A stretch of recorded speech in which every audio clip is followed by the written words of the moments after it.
Hey, good afternoon, everybody. Friday. It's not a normal day for us to be broadcasting. Jeff Colson here. Let's get the other half of this duo on. There he is. There he is. Mike What's Bloom. up? We're back. You're back. Yikes. It's been a while, man. It's been a I while. know. Hey, now I can't hear you again. Let me see if I can check the audio on that real quick.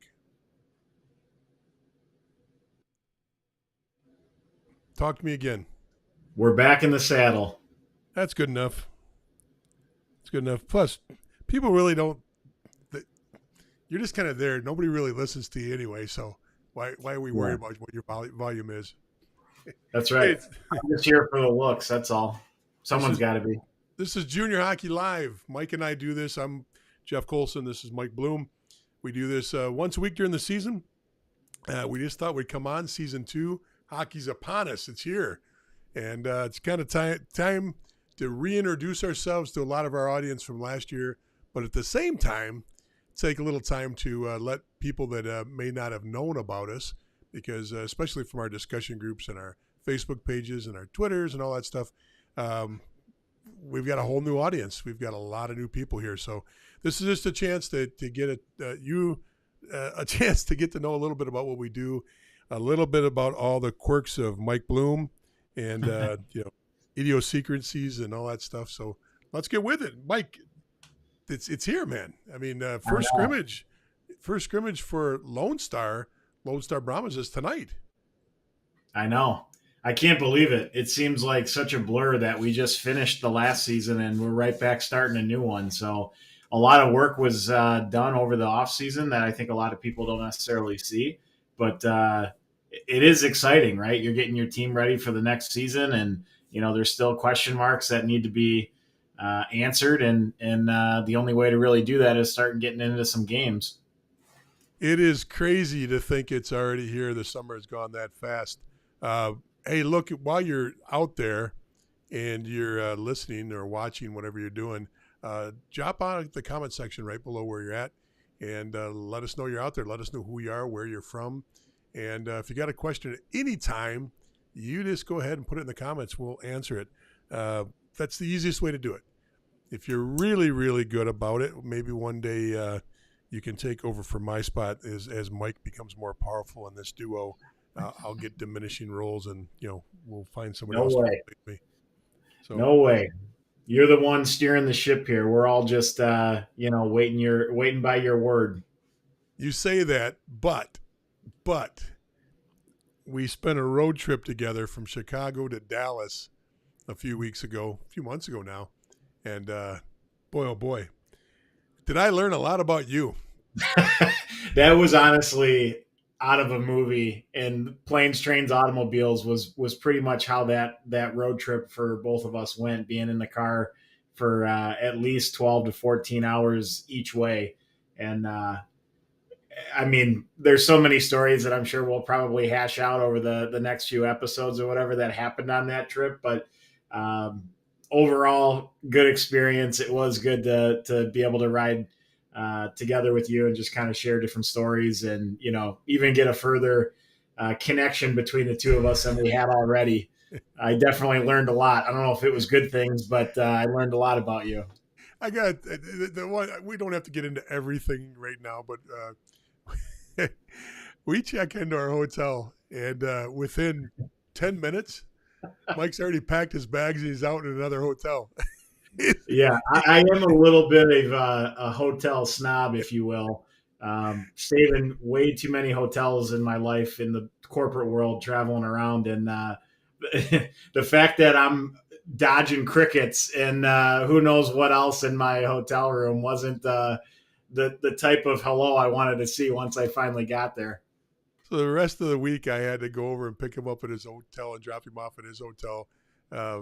Not that I minded because it was only a mile away, but I'm out of here. Boom, gone. Your room was a different experience than my room, though. It's like a fun house where each room has its own little unique experience. They had their own themes. You had crickets, and I had the smell of crack urine. Yeah, that was interesting. Uh, I've never stayed in a hotel. I mean, I've stayed in some really bad hotels, and this wasn't a really bad hotel. It was a mid-level hotel, but I've never had to like go buy car air fresheners and hook them up and tape them onto the blower on the air conditioner just to be able to stay in the room. Yeah, I don't So, think anyone would consider that a mid-level hotel, just so you know. well, okay, all right. Well, let's say hi to some people. We got some of the our long time people on already. I see Jacob's jumped on. Jacob, good to see you. Swedish Junior Hockey Podcast. Jump on and check him out. He always gets good guests on there, and they talk about playing in Europe. And just so you know, unlike some people out there online that pretend to be news sources and pretend to be in your favor, Jacob doesn't own the team that he's suggesting, or he doesn't own an operation over there that he's trying to fill with bodies. So when you get information from him, it's unbiased. Although his son, who's a really good player, plays over there, and that's really cool. So good to see you, Jacob. Olds, Alberta is on, and Tom, good to see you on, and up for training camp in Olds. I've been up in that building many a times. Sat there and watched one practice on the wrong rink in Olds one time, and before about 45 minutes before I realized the kid I was watching was a double-A midget player, not a junior player, and I was supposed to be watching some junior players. So been up in that area, Tom. Hope you have a great time up there. Enjoy it. And hey, look, Dave's on. There's our guy. Oh, there's our man. Dave is behind the scenes with us quite a bit. He was the first person ever to get involved with Junior Hockey Advisor on the Facebook discussion group, and he is extremely just does a great job of keeping everything balanced and people going in the right direction on our discussion group. So great to see you. Rose checking in from Barrie. Yes, Barrie, Ontario. Love it up there. You can't ask for a better place to go. Nice little resort town. Good to see you on. Oh, look at this. Look at this. Frank's on. Frank's back. Frank, glad to see you. Hope your grandson's doing well and things are going good. Here's another one of those names. Andrew's on. Andrew, good to see you. Been a while. We've got Jason from Pittsburgh. At what age should we get an advisor? My son is 9 years old. 09. Oh, 09. Okay. A little different. We'll talk about that. We'll give you a little advice on that. Then, of course, we've got Robert. Robert, good to see you on from Boston. That's just a few. And once again, you get questions, pop them right up on one of those because you could be on different venues right now. You go to the comments, they should all fire back. And if they don't, you can always go over to click on the Restream button that's on whatever screen you're watching. It should have some instructions from Restream to help you out on that. So, all right, where do you want to start? I mean, there's so many different things, but you want to start about what's happened since our last episode until now and just the different things that we've been working on, or do you want to start just previewing the next season? What angle do you want to take? We'll do a whole preview show on what the leagues are looking like and what teams are looking like. I think the biggest thing that's changed, in my opinion, and we didn't pre-screen this or pre-produce this, so I might steal your thunder on this, but I think the biggest thing that's changed is Division I adding a third coach. And we talked about this casually yesterday. Division I adding a third coach, Mike, that changes the game because, there's a lot of people out there scooping up coaches for their Division I team. And now that's turned around and it's trickled down into the USHL and the North American Hockey League and into Division III hockey. We've got people we know that have gotten great promotions here in the last few weeks, all because of this change and this movement. So what do you think about that? Yeah, I mean, it's great to see all the different new opportunities that have been created from that. You see a lot of people, and it's almost, at one point, it was almost daily. You'd see a different coach getting a different opportunity. Now it's probably more every couple weeks because they're pretty much prepping for next year. So a lot of those things have already been taken care of. But just the fact there was a lot of USHL guys that moved up to D1. There's been a lot of Null guys that have moved up to the USHL now. So it's just exciting to see that there's just more opportunity on the coaching side that has now been created just by the NCAA kind of allowing some of these programs to have that third coach that they bring in, or in some cases the fourth coach, depending on the program. That's really good to see. And a lot of guys that we know from within the industry, when we see them getting promoted, the nice part is it's the right ones. People are really starting to identify who the up and comers are, and they're starting to make a name for themselves in the junior world, and it's now transcending them all the way into the college world. So again, all real positive stuff. Obviously on the side of the coaching and the different opportunities that have come up from there. But I think the kids are going to benefit a lot by just having more of the communication with another additional coach, breaking down film, getting into power play, PK, all of that stuff is a little bit easier to have, done, because there's more hands on deck for these programs to have these conversations. So, and again, when you're on the bench, in some cases, when you're watching on TV, you'll only see two coaches behind the bench, sometimes maybe three, and it's more of like a trainer or an equipment guy that's there with them. Now you're going to see more people behind the bench, which is going to mean more conversations with the players. And it's going to be better for so many different reasons. Well, the other thing about that is that you're going to see that a lot of schools were using that volunteer coach. And right. So you see it listed on the Division I team's volunteer coach. And, there's ways that volunteer coaches make money. There's camps and clinics that they do in the off season that they could, share that revenue with the volunteer coach. I know when I was an assistant coach back in the day, NCAA the assistant coach, I was given a share of the camps as part of my annual salary. That I had a number set that I was going to make for the annual salary, and a lot of it came in one chunk. And I was like, yeah, I'd like to have that spaced out so I don't blow it. I was young at the time. It wasn't a good savings plan to get all that at one time. So yeah, that's it. I know I've got one person I want to congratulate on getting a promotion to a new job, and I'm sure there's one near and dear to your heart you want to do. Why don't you go first and give some accolades to a new NAL coach?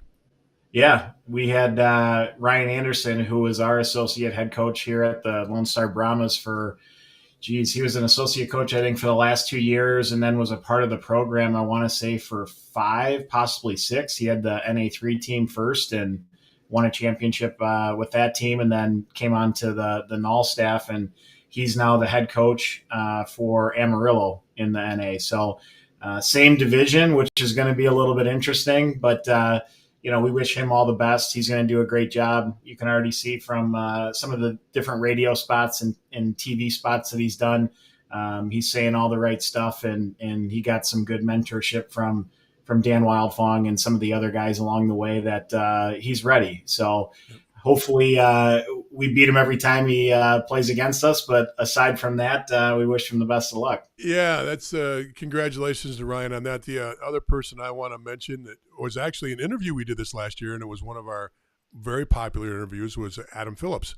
Adam Phillips, just a few years ago, was an assistant coach in the North American Hockey League. And he's ascended from the North American Hockey League to Adrian, where he won a national championship.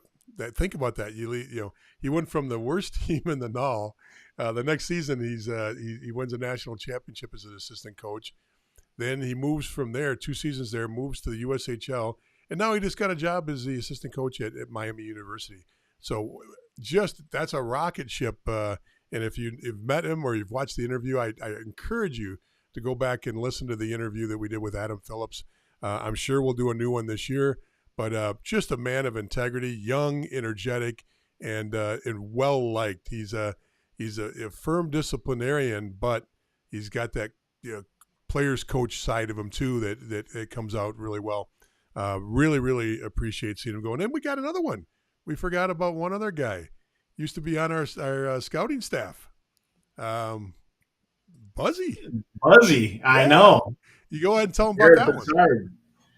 Yeah. So he's moving on from Trine, the NCAA D3. He's going to now be in the USHL. So good for him, and he'll continue to keep moving up the ladder as well. He's a great kid. He's a great guy, I should say. Really hard worker, puts in the time. It's just, again, the people who are getting these different opportunities are the right ones. They're putting in the work. They're really good at what they do, and people are taking notice. A couple things to kind of shout out too. Ryan Theros also became a head coach in the North American League. He also was an assistant coach with the Brahmas about 4 years ago, right before we had Andrew Whiteside and then Brian Anderson. So the Brahmas have 3 guys that were assistant coaches in the last 6 years that are now NA head coaches. That's great news, but there's also a common theme here. Until that one, the common theme could have been 1 degree of separation from Jeff Colson. But since you threw that one in the loop, it's 1 degree separation from Mike and Jeff. So that's not bad. All these people, they come by us. We're kind of the coaching cradle, the two of us. They get some attachment to us and they blossom out, And, that's excellent. If only we could blossom out ourselves, that would be onto something. I'm widening out, but I don't know if it's called blossoming. So Fair point. Actually, it's kind of going the different direction. I'm actually looking pretty darn good right now. I know you dropped some serious weight in this off season. So 250, 300 pounds, maybe 400. I'm not sure. Somewhere. Big numbers, though. Big numbers. No, I don't know what it was. I wasn't actually watching it that way. I was just trying to get more active after my long-term COVID bout last year that I thought that I didn't know if I was going to recover from that stuff, man. It got me good. So Mike had to go through the whole thing with me on that, and daily hear me go for about a month and a half. So that was rough, but luckily you made it out on the other side. So what does he do the day that I'm the first day back on the job? Most of you don't know this. I went through a spell there where things weren't so hot, back in the probably mid-late spring. So I finally get the clearance. I'm good to go. Him and I go on this road trip down to the main camp. We get down there, and what does he do? He puts me on a golf course. It's 110 degrees for 18 holes. Okay, I kid you not. I had tunnel vision after about the 9th hole. I had no idea where I was at. I was walking around like a blind man with a cane with my golf club trying to figure out where I was at. That's the kind of friend I've got here. One of the dumbest things we've ever done. Honestly, that's up there with one of the dumbest things. It's 115 degrees out there, and we're golfing. And you're from upstate New York. I'm from Chicago. We hadn't even seen the sun yet, and yet we're coming down to Dallas and going golfing 18. I mean, I just remember going to each hole that had the little water jug or not the jug, but you're putting the water in the little cup or whatever, and I'm pouring it over my head because I'm trying to get warm or trying to get out from underneath the sun and get cooled off. And it was, again, that whole trip was ridiculous. The only thing that kept me going on that trip, though, was your Rodney Dangerfield belt from when he was in that golf movie. What was the name of the movie? Caddyshack. What's that? Caddyshack. Yeah, Caddyshack. He shows up looking like freaking Rodney Dangerfield. That was awesome. Grosse Pointe belt. If you're from Michigan, you know what I'm talking about there. That's right. Hey, let's get back on topic. So Jacob throws up an interesting question, or wants us to take a direction here, and I think it's something we can talk about pretty easy. Let me just see if I can get on and throw his question up there. It would be interesting to hear your perspective and timeline of when USHL starts cutting players and the trickle-down effect happens to the null. That is an incredibly astute question from an intellectual hockey mind. So I'm glad to jump in on that one. And Mike, you can jump in too. How about you start? Give us your idea of what you think.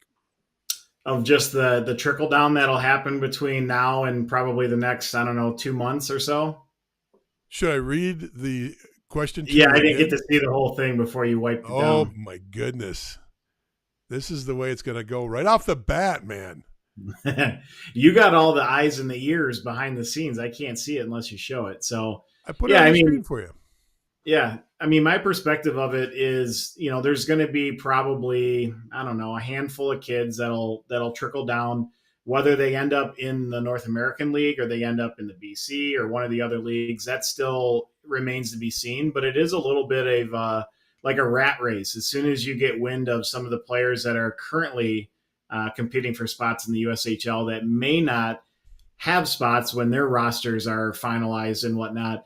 I mean, all the NOL teams are trying to get these players. They're trying to get them onto their rosters and things like that. So, it's not as easy as it probably seems. As just these kids are going to just fall down into the North American League. There's so many options for them, and in some cases, the area of the country comes into play. The program itself, as far as how successful the program is on either moving guys back up into the USHL or into college hockey and things like that comes into play. And then also they're getting, a lot of these kids have advisors. So their advisors have different relationships with other programs or other leagues. So, all of these rosters are not quite going to be settled until about October. And then from October on, you pretty much have your roster. So my perspective is that if there is any players that do end up coming down, I hope we can get a few, but I don't know that we will. That's the whole competition of the whole thing. So yeah, I agree with everything you're saying, Mike, on that. And your perspective is really good on that. The biggest thing to know about this is, many of these players went up from a NOL team that are going to come back. So, right. You got a large percentage of the players, and we're not talking about huge numbers here. There'll be there'll be trimming of rosters at the USHL level. Some guys that get trimmed will go BC. Some guys will go NOL. That's the two primary choices that players have. And it's the BC guys that'll go back if they're a U.S. player that came to the USHL. Those guys sometimes come to the NOL, but if they got an opportunity to go back to the BC, they'll go back there. The NOL guys tend to come back to the NOL, and that's why this all kind of comes together into that magical thing called the draft. And you'll see that NOL teams draft some wacky picks. Sometimes you go, why would they pick that kid? Look, he's had 2 years in the USHL, or he just had a good year in the USHL. Well, he may have had a good year in the USHL, but he is an overager. And that overage, if he doesn't grab that overage spot on the team, which there's limited spots for overage players. Was it 4 or 5, Mike? I forget what that number is now. But so each team's limited to those overage spots. So he could have had a great year, but if he wasn't ready, maybe his Division I team committed to him for the year after. So sometimes you'll see this. Sometimes you'll see those kids go on and redshirt to their college team. They'll just leave early and go back or go to their college and enroll and start going to school. That happens. Or they'll go to the NOL team that drafted them. If they're undrafted, that's where you get the frenzy behind the scenes of, oh, so-and-so is available, so-and-so is available. Or their family advisor starts getting on the horn and starting leaning on teams to try to find the right home. And that happens extremely quick because the player wants to go to where he can be a contender, where he can play, where he's got a strong team and he's got a chance of winning a championship. The other factor that comes into this, though, because this is, like Mike said, this is complex sometimes. You've got the college that he's got a commitment to, if he's got a commitment, and they start pressuring the family advisor and the USHL team to help get him on the team they want him on. So this is sometimes where the player wants to go left, the advisor wants him to go right, and the college team that he's got a commitment to wants him to go down the middle of the road. So even though there might be a great team out there, we might not get a shot because they're all going in different directions. So does that kind of make sense? Did I explain that right, Mike? Yeah, and then the other scenario that we haven't talked about is, most of the time, the kids that don't end up making it right away are the ones that were drafted as U15s in the futures draft, like the phase 1 draft. So in many cases, those kids will go back and play their U16 AAA year, right. Which then allows some of the older guys to stick up into that lineup. Those guys won't come back, they won't trickle down into the NOL or some of the other junior leagues at that age level. Not the younger guys. The USHL is younger. So, yeah. But if they're really good and they're more talented, they could stick, which then pushes maybe an older guy off the roster. So, a lot still has to be sorted out, on the different USHL teams and on, do we take a younger kid that is going to push an older kid out, or is it better to keep the older kid and then just send the younger guy back to AAA for another year? So all that comes into play, but you're exactly right. A lot of the guys that might, get trickled down already have their rights by a different team. So that's just whether or not they want to go to that program or seek another league to play in. But the free agent guys that don't have any protection in the NA, that's like a rat race to try to get those guys. And I know I didn't experience it last year, but in the years past, I've seen USHL guys that come down to the Null, and they'll go to a team and they'll skate for 2 or 3 days. Then they'll literally go to another team and they'll skate for 2 or 3 days, and they won't sign first. They'll try to find a comfortable fit. And sometimes they're with 2 or 3 teams before they go, yeah, that's the team I want to stay with. That doesn't happen as much as you think, but that also takes a lot of guts on the player side. You got to be very confident that if you say no to a pretty good opportunity, thinking there's a great opportunity, that's like leaving a job for an adult. Yeah. Geez, I got a bird in hand here. It's pretty good. Don't want to take the leap to see if that job is better somewhere else. So that's very, very interesting. Jacob, that's a great subject to discuss, and to give preciseness to this, USHL maybe a week or two before we start seeing more trickle down. Everybody's just starting up now, and their younger guys, they might have an arrangement where they've already talked to their U16 or U18 coach, because they might have a U18 bound kid that they kept in camp for a little longer, just to see if he was going to progress quickly, or it was all predestined. Hey, look, we're going to keep him for about 3 or 4 weeks. Then you got a spot. Can you keep a spot for him? Because we're not going to keep him. And the family knows, the advisor knows, that both teams know, and that happens also. So a lot of different factors come into this. A lot of different factors play in. So hopefully that. And it doesn't just stop at the USHL going down to the Null, because if the USHL guys take a spot on the Null team, then those Null guys who, because the Null by September 1st, you have to be at 25-man roster. So if all of a sudden you get a guy, now you're at 26, one guy's got to, come off of that 25-man list. So then where does that player go? Do they go to a different Null team? Do they go to a different league? Do they go to the NA3? So there is a trickle down that's happening, like all from the top down. Yeah, and there's also the option that some of these guys just stay, but they're unprotected, meaning they stay with a team. They're still USA Hockey protected with their insurance, but they're not protected by, anybody could claim them in the league. So, let's say a team's got 26 guys, they got to trim down to that 25. That's the official roster that goes to USA Hockey and goes to the league. It doesn't mean there can't be 2 or 3 guys that skate with a team that are unprotected players. Sometimes you see a local kid that maybe the team projects he's good enough that for the next season, but doesn't want to play NA3HL, just wants to practice with a team. That happens. You see that quite a bit with teams where they'll keep an extra guy or two. Not saying it's right or wrong. I'm just saying, there's another place where some of the players go. That trickle-down effect is important to know, because that I've probably fielded 6 different texts and emails and phone calls this week, literally dealing with this issue we're talking about right now. Hey, we thought there was only going to be 8 defensemen in main camp, and I chuckle. Who gave you that idea? You usually main camp there's going to have, you're going to start with 2 or 3 extra guys than what the team dwindles down to. Injuries, changes in the attitude. Remember, you go away for a whole summer, you come back, some guys gain 20 pounds. Some guys have a girlfriend back home now where their mind's just not on it the same. Some guys put no effort into getting in shape for camp, and it's a liability to keep them around. That's choices on both sides. The coach has to make that decision, but a player's made that decision too to put himself in that spot. That's common.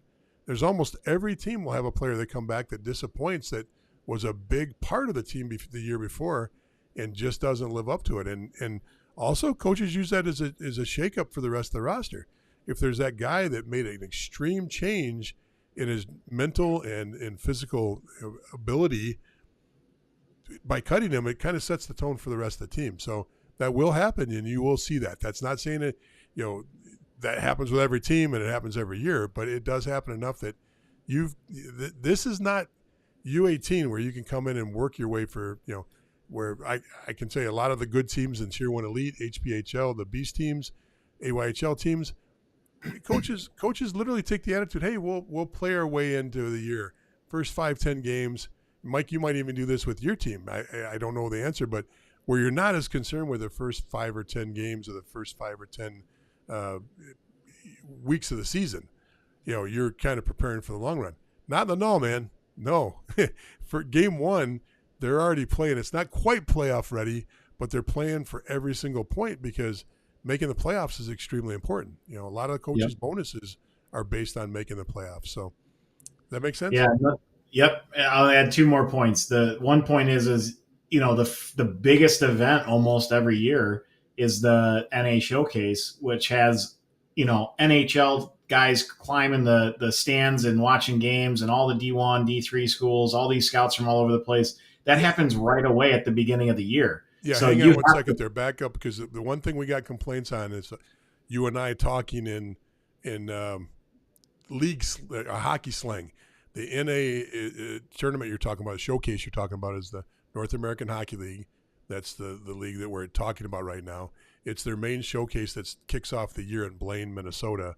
And every team comes up, and every team plays 3 or 4? I think 4. 4 games, and they play it in a condensed period of time. Maybe 5 days, they play 4 games. So it's extremely tough on junior hockey players. Forget about your youth days when you get to juniors. You play back-to-back games, it takes ice bags and ice bags for the rest of the weekend to get over that. When you're playing 4 games in 5 days, you're bringing a defibrillator on the bus to get back to your hometown after that. It is a beat down on your body. But these teams come in tight. Sorry, Mike, I wanted to make sure we clarified what that event was. Yeah. So my point to that is that because those 4 games or whatever it is that weekend has every D1 school in the building, an NHL team, and all these different high-level, people that are watching you, you can't just ease into the season. You got to perform right away, not only as a team, because these coaches want to perform well in front of those higher-level people, because that might lead to other opportunities for them. But in many cases, for the players, this is where they make an impression that's going to lead to possibly the different commitment opportunities that they're going to have, and people that are going to want to continue to watch them throughout the year. So it's not like, hey, let's just play everybody and we'll put some guys on the power play and some in this role, and let's just roll with it for a couple weeks to a month to see where everybody slots.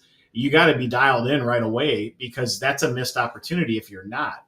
And most of these coaches know that, so they're going to put that onto their players to, be focused right away and have their systems as well as they can in a short period of time to know what they're doing. Because if they don't, that is a missed opportunity for both the program and the player. I don't have the dates, but do you have the dates of the event in front of you? Yeah, I think it's September 15th might be when everybody comes in. I forget if that's 15th is a Tuesday or a Wednesday, but I think all the games start on that Wednesday, and they go like Wednesday through Saturday usually for the and then there's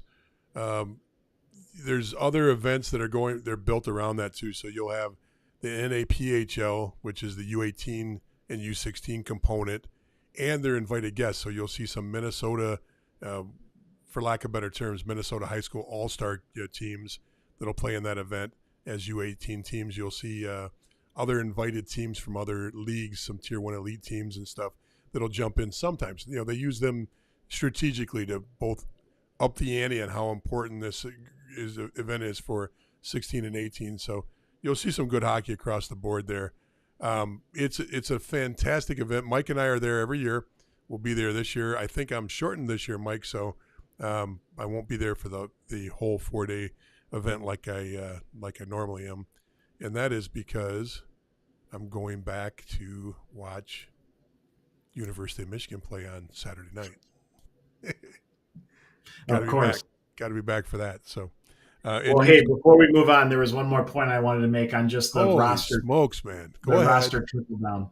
It's important because when people get to junior hockey, this is their first taste of it being more like a business. Because when you're playing youth hockey and you're playing U16, U18, once you have your tryout, and you make the team, everybody kind of has like this is my team. I'm going to play on this team and I'm going to have a role on this team and I'll work myself up or down.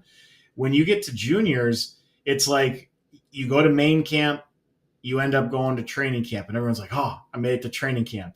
And then you're like, well, training camp has a cut down. And then finally you make it out of training camp and you're still on the team. There's no like, oh, I finally made it, because then you're working towards, I got to be one of the 25. And then once you get on the team, let's back that up a little bit, Mike, because you said some things that are pretty important there. Guys get out of main camp, and main camp can be a hell week too. You get drafted, you get tendered, means nothing when you get to main camp.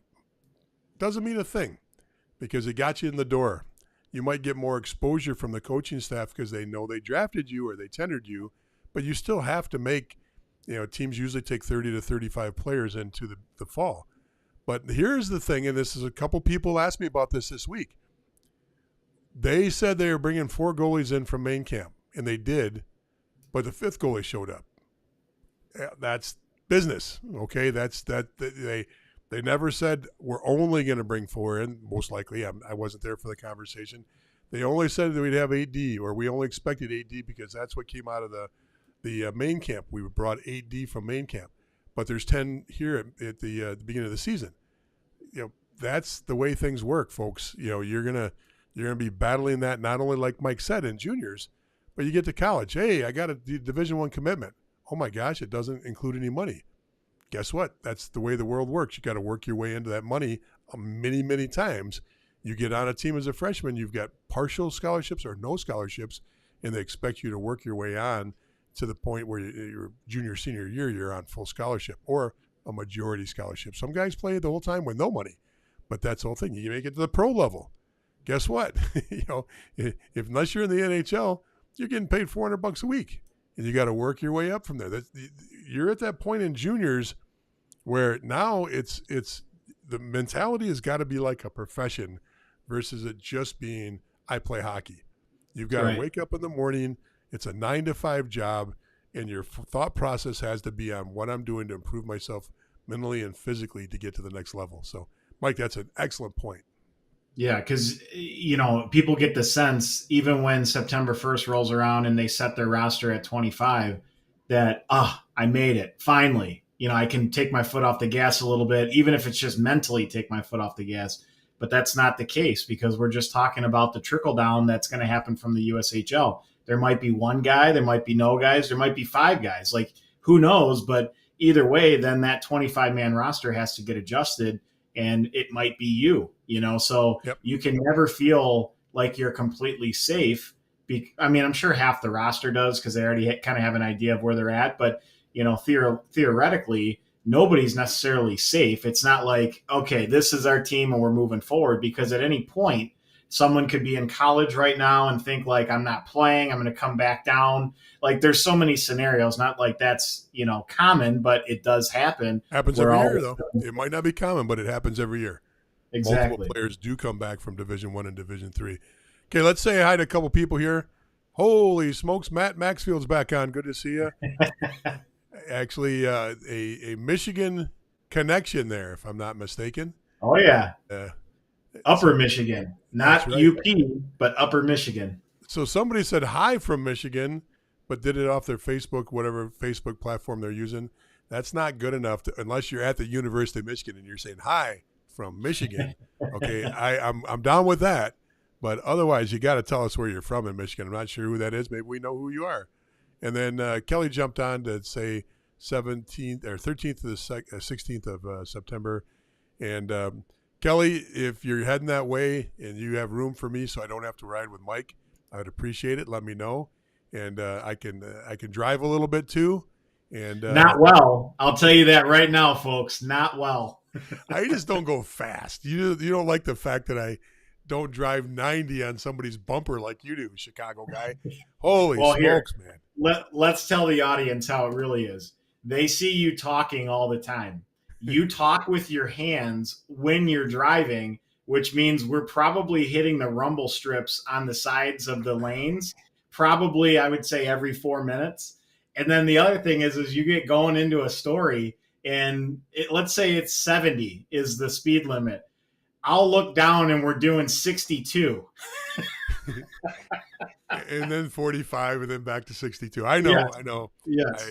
I get enough of that from my family on my Oh my God. driving prowess. And sometimes I get talking to the story so good that I miss an exit or I miss a turn. Yes. Got to go around a little bit. So, all right. So we got another question I wanted to get to that I said that we'd jump to. I got to go back and find it. Thank you for everybody that's popping on and saying hi. We're glad to see all of you back and some new faces too.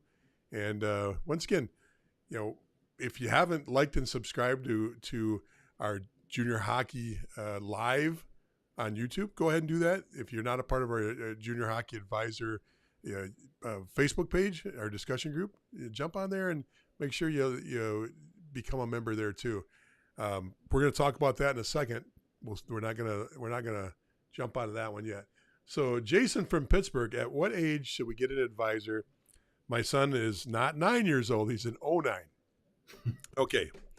So in 09, what does that put him at, Mike? 14? Bantam Major. Bantam Major. Okay. Do people have family advisors at Bantam Major? Of course they do.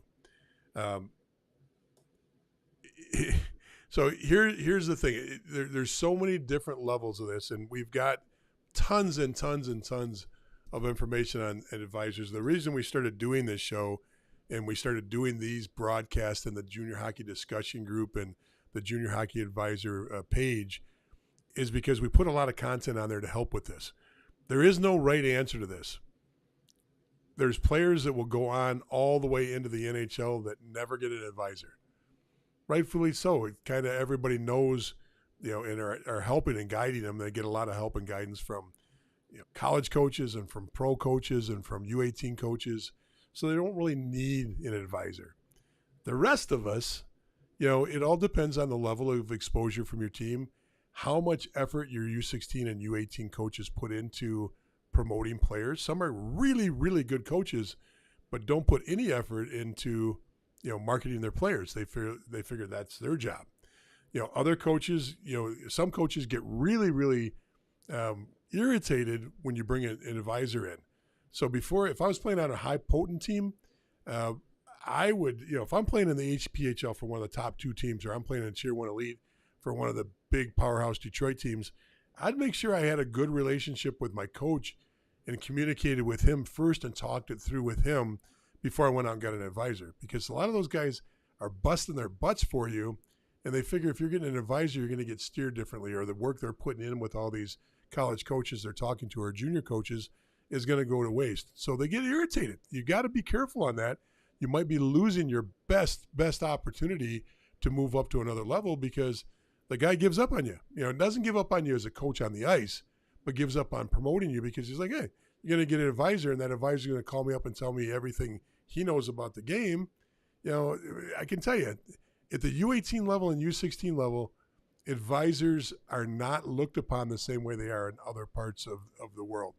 And by the majority, it's not 50-50, it's probably 60-40, 70-30, where advisors become an irritant to U18, U16 coaches, and they'll come right out there and tell you that.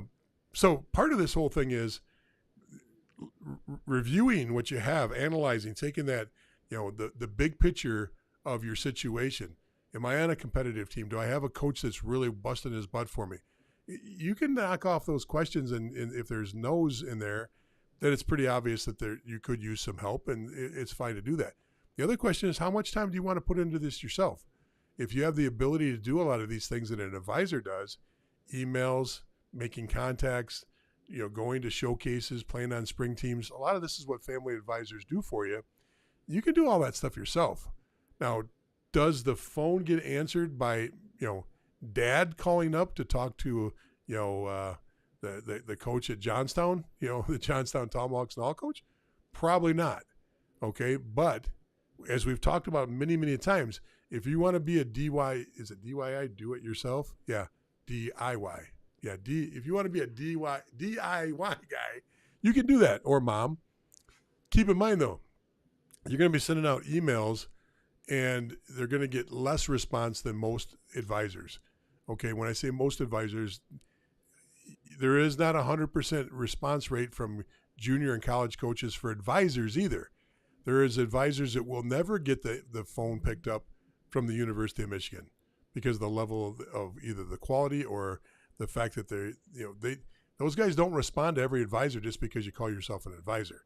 There's a lot of people that have worked for years to build up that reputation to talk to Division I coaches, to talk to NAL coaches and USHL coaches. So there is no right answer to this. Mike, fill in the blanks on what I missed, or give your perspective on this too. Well, I would just say from an age perspective, unless you're a USHL caliber player, that you kind of have a sense that that's the direction that he's in right now as a Bantam major. Getting into his U15 year is probably when, again, if you're at that level, maybe checking out a couple advisors just to kind of see what they're able to do and what the consensus is on your player from their perspective, and maybe have a chance to connect with some different teams and things like that. If he's on a little bit of a later path, meaning, he's probably going to go, like the NAL is a later path. The USHL kids are going to be the first ones going to juniors, and then the NAL guys, once they get to U18, that's more when they start making the jump there. So if he's not quite USHL now, to pay for an advisor this early in the game is probably too premature. You can probably save yourself some money. And then to Jeff's point, if you do have a program that you play for where the coaches do move a lot of these different players on, if you look at the birth years ahead of where your son's at, if there was, 2 or 3 08s that went, 2 or 3 07s that went to different places, well, then those coaches are doing a good job of trying to connect those dots for those families and get their players opportunities. So then it's just having the conversation with the program and those coaches about your son to get their sense of where he's at and whatnot, and what they're thinking they might be able to do and who might be interested. And then hiring an advisor may not be as big of it won't be something that you would need to do if you're in that environment. Until you're not in that environment, or you coaching change happens and you're not getting the type of representation that you think you should, and then you can look into it. But there's other people in other areas of the country where maybe they're not getting that, and having an advisor or somebody working on your behalf, makes a lot of sense. And then I would spend my Bantam major year just trying to research these different advisors and find the right one for you, and again, of where your player's ability might be. And that's when getting into midgets, it becomes a little bit more of a conversation on actually joining on with them. Being a Bantam, it's way too early. There's not any opportunities that they're going to help bridge that gap for until you become a midget. Yeah, I agree. And I think that I would say this: if I was on a really strong powerhouse team, that there's going to be 1, 2, 3 kids that are getting D1 attention at 16 and 18, and you can see that they're getting that everybody on the team knows. It's no secret. If you got Johnny on the first line, he's got 50 goals in 30 games, and every game he's talking to Northeastern, he's talking to Providence. Michigan's standing outside the locker room to talk to him. And I'm a second line guy, and I'm pretty darn good. That might be a time where I'd step in and get an advisor to help, get me out of the fog. Because sometimes what happens is the head coach of that U18 team is spending so much time trying to get those guys placed that he doesn't worry about second and third line guys or second or third best players on the team until that top guy's done. And that's not uncommon. That happens in juniors too, where coaches will work really hard to get those first level guys done so that they can move down the roster and start getting other guys placed too. Now, is that right or wrong? It seems to make sense, and it's pretty logical that if you get the top guys taken care of, it gets momentum for your team. Oh man, they've already got this guy, and this guy placed. This could be 16s or 18s. It could be juniors. But what you have to make sure you understand, though, is if those guys aren't placed yet, but they're just talking to teams for their junior or for their college level, what that does to you is they need to be placed before your U18 or U16 or your junior coach spends more time focusing on you. So if you don't feel like that first 2 or 3 months of the year you're getting the love, sometimes that is the time to step in and get an advisor. Now, once again, I would never, ever recommend anybody get an advisor without making sure that they've kind of triangulated this. Talk to some veterans, maybe your last year coach, obviously your current coach. If you're using a skill guy, talk to him about it too, because usually those guys are plugged into what's going on in the market. Your power skating instructor, your skill instructor. If you play for one of these strong spring teams, these showcase teams, maybe talk to that coach too. Get a little idea. Triangulate all this information and make sure you're making a good move. I can tell you the last thing I want to say about this, Mike, and I'm sure you got something else to say, but remember, advisors can backfire on you too. You think you're doing a good job behind it because honestly, at Bantam level, Bantam minor, Bantam major, 90% of the advisors that are hired out of vanity of the player and the parents. And I'm going to say that again. 90% of the advisors hired at that level are hired out of vanity. Oh, everybody else on the team's got one. I've got to have one too. Got to have the nice stick. Got to have the nice skates. You obviously have to have that advisor too. Now, you can get talked into by advisors because a lot of these guys that are advisors, they don't care how many guys they bring on. They don't care what level you play at. They're going to take your check, okay? The biggest thing you'll find when you hire these guys is they don't return your call, okay? And that hurts. That hurts a lot. I'll give you a personal story, and Mike knows this story very well. We had an advisor that went rogue on us, that personally in our family, and started telling people, basically what he did is he had a couple teams that had a few of his players on there, and he started calling the shots, trying to tell the coach what he should be doing with his power play and what he should be doing with players. That immediately turned ugly. Trades were made because of that. So you got to be real careful on making sure the integrity is there on the advisor, that the communication is there, and then you're working this from all angles. That's all I got to say, Mike. It's your show. I mean, you're 100% right with a lot of these different scenarios you played out. I would just say at the level that he's at now, as an 09 being a Bantam major, spend more of your time researching advisors if you're in an environment where you think you need that.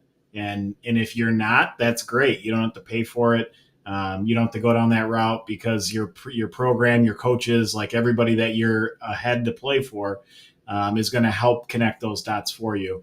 But again, I think the biggest thing is understanding the level of your player, because everybody thinks that, they're going to play D1 or my player wants to play, Division I hockey.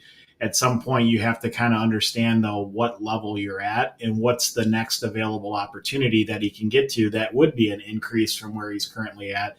And then do you need an advisor to get there, or do you have enough of the connections and network to help make that work? And then just go step by step through that process. Yep. And sometimes there's the other side of this. You get the advisor involved because you get too many offers and you get too many opportunities and you're trying to sort out and you're trying to figure out which direction to go and get out of the fog. And that's not a bad situation to get an advisor involved with. But anyway, lots of that. Jason, I hope that helped. I hope we answered the question a little bit there and it made life easier for you. So let's go on and see what else we can answer real quick here. Following the BCHL and seems like many new verbal commitments for all teams, many Americans and 16 and 17-year-olds from other provinces. Are you noticing more American players than usual? No, not yet. Remember the BCHL is still in this. They're in this flux, man. It's different. That league was very consistent for well over a decade, 15, 20 years, and everybody kind of knew exactly what you were getting in that league. Their detachment from Hockey Canada and from the CJHL. I think they're still part of Hockey Canada. Take that back. From the CJHL. When they moved away from the Canadian Junior Hockey League, which once again, the Canadian Junior Hockey League is kind of the umbrella that all the Junior A teams play under. So you got Major Junior, you got 3 leagues there. All the other leagues that are Junior A are playing in the CJHL, except the BCHL. They pulled out. Now, there's a lot of reasons why they pulled out. Most of the reasons they think they made a good move.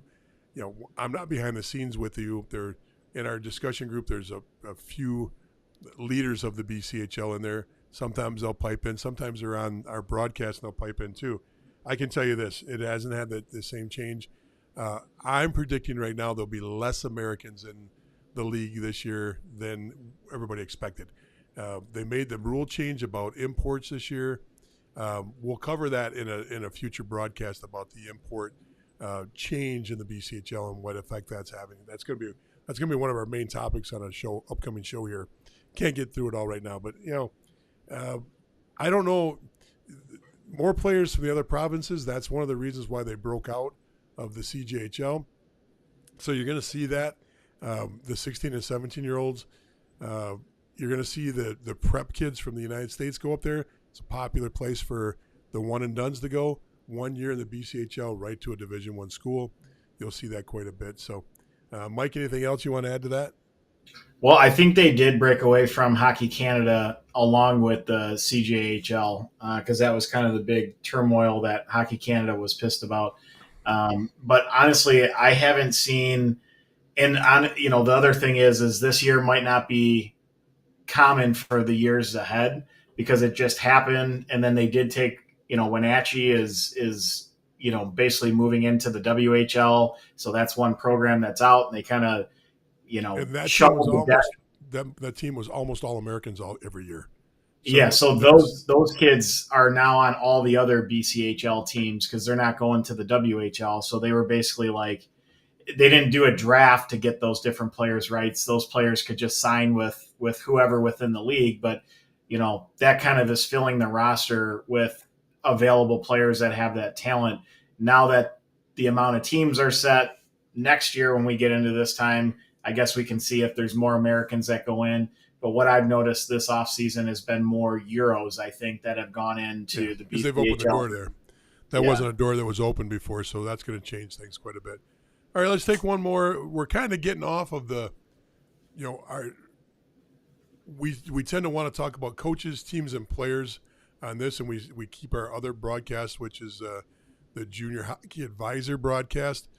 Which we'll set the dates for those. We'll put all that information out. We're kind of doing a little bit of both tonight, just to kind of give you an idea and a feel of who we are. And, you have to make a choice if you really want to listen to anything we say in the first place. So, but this is kind of a combination.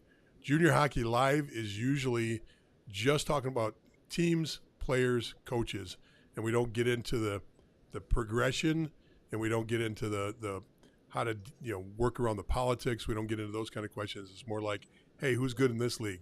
Why is that player doing such a great job in that league? What's good about that coach? Or we're talking about those kind of things. And then the advisor show, we talk about the strategy on how to progress from 16s to 18s to juniors to prep to college and even to pro. So we'll get into that stuff. And once again, we'll get all this put out so you know it all. Okay. Let's say Shane's on here. It says 2003 years, so corrupt, broken promises up to OHL, but perhaps that's how it is. Son got burned out and bailed. We're plus something and plus COVID. Yeah, Shane, I understand what you're saying. It's but hey, I hear what you're saying, but I hear that said by a lot of different years. And COVID changed everything. 2000, 2001, 2002s, 2003s, all felt the effect. Probably the brunt of it hit with the 2000s because it happened midstream in their last year. And so a lot of guys that were on track to get into Division I teams, that super senior thing came in where they were able to keep players for another year.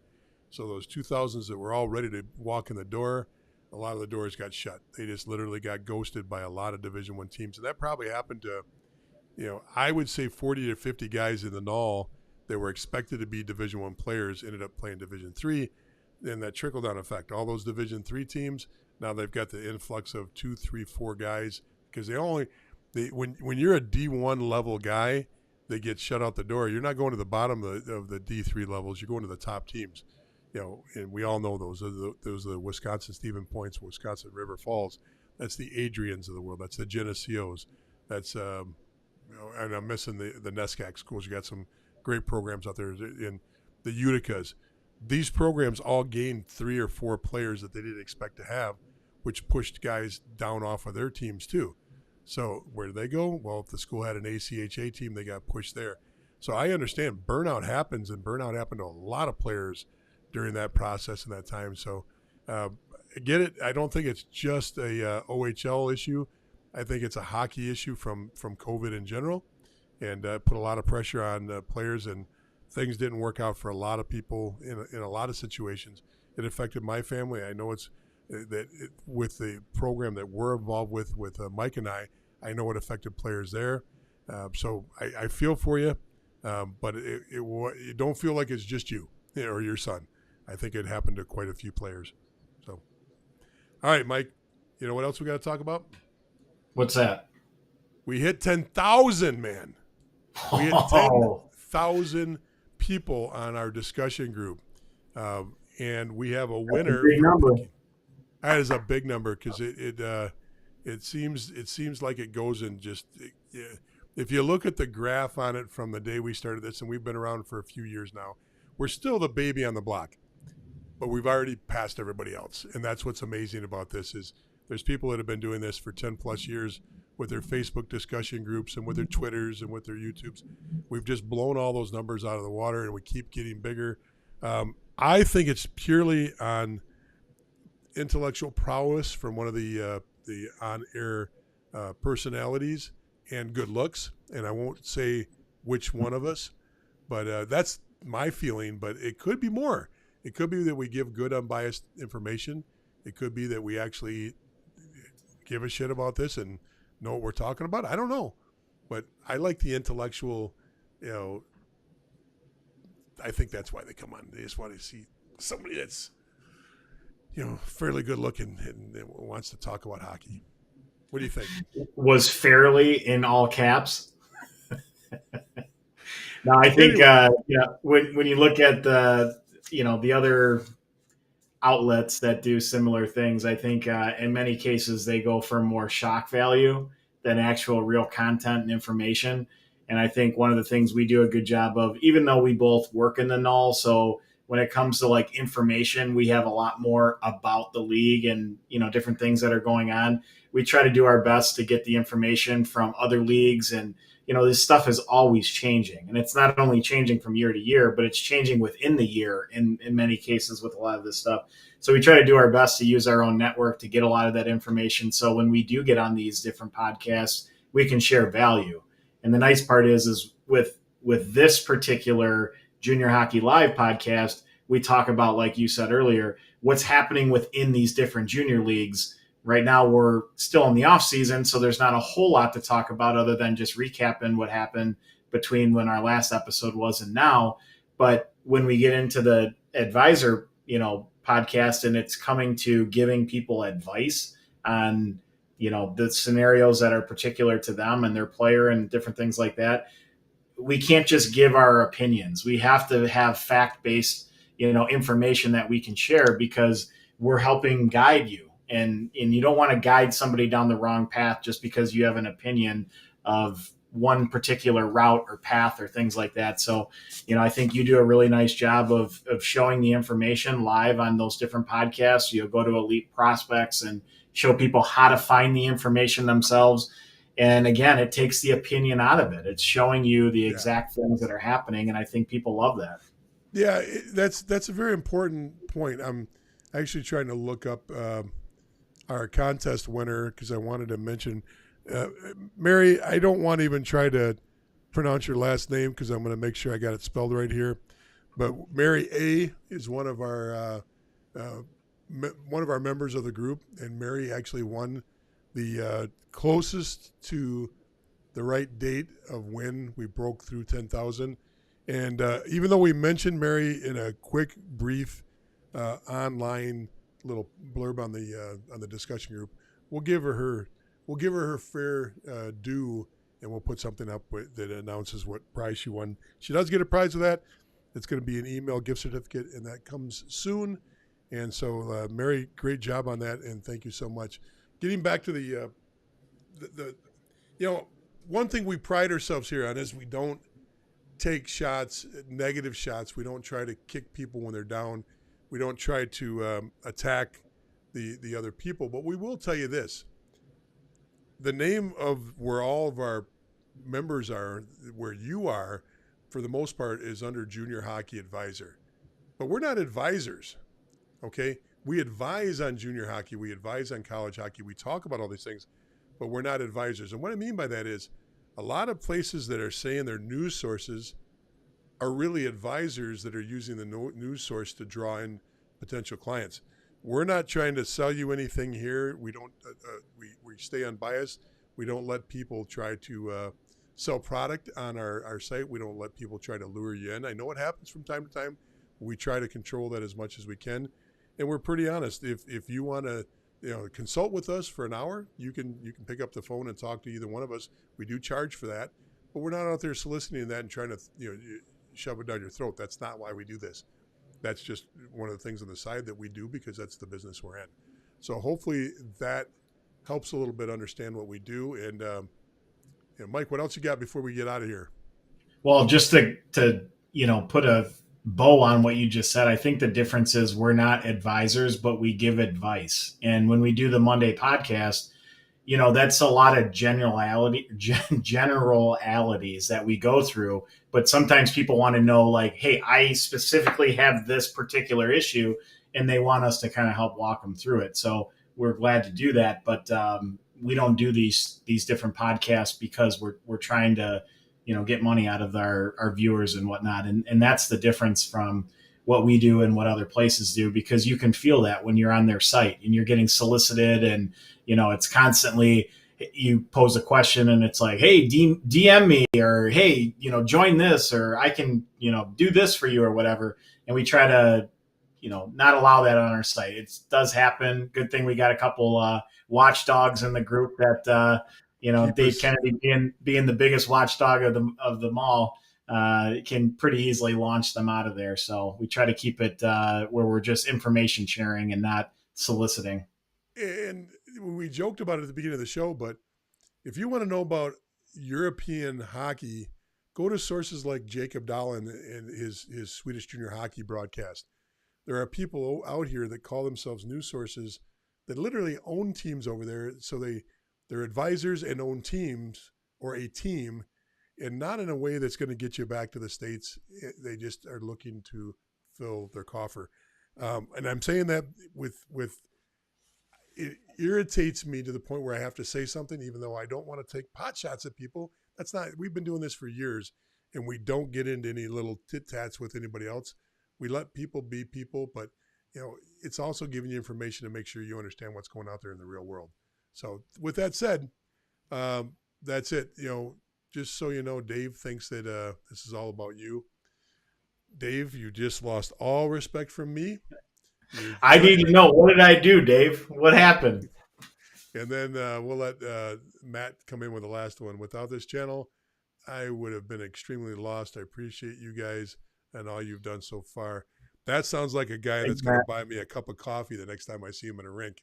So that's how you guys can reward us. Food.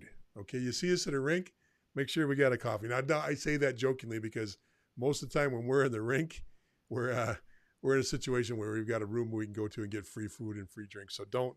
That's the worst thing I could have really said, because now I'm going to have people slapping with hot dogs and with pizza, and of course I won't say no. Yeah. All that hard work you did this off season, you'll backslide and undo all the things you've done. Listen, we've gained a lot of new members. We've got a lot of great people that have been with us for a few years. Keep it up, folks. If you got questions, jump on the site, put the questions on the discussion group. Please go check out all of our YouTube videos. They're not all just the two of us talking. We've got a lot of educational pieces on there that are more like, you want to learn about a subject, boom, pull it up. You want to learn about how the tender process works, we got a whole video on that. You want to learn how the drafts work, we got a video on that. You want to learn about different leagues like the BCHL, we talked a little bit about. We have one of our members that's up at Olds in the AJHL. You want to learn about them. We got a video on the CJHL. You want to know how the CJHL works. You want to know how the USHL works. We've got videos on all that stuff. Go jump on YouTube, subscribe. It's very important that you do that. Hey, have a great one. Mike, you did very, very well, considering that, I don't think you were given any prep by me at all, except for, hey, let's go on the air. So good job tonight. I felt a little tongue tied. I'm not going to lie. I'm not used to doing an hour long podcast. Some of the words I was trying to get out just got stuck. So we'll be better. This is like training camp for us too. I don't get better than this. I'm peaking right now, folks. The only thing I can do is go down from here. So Mike might be ascending. You get what you get with me. So everybody have a great night. Thanks so much for paying attention to us for a little bit. And I hope we helped you out a little bit. Take care, folks. Take care, everyone.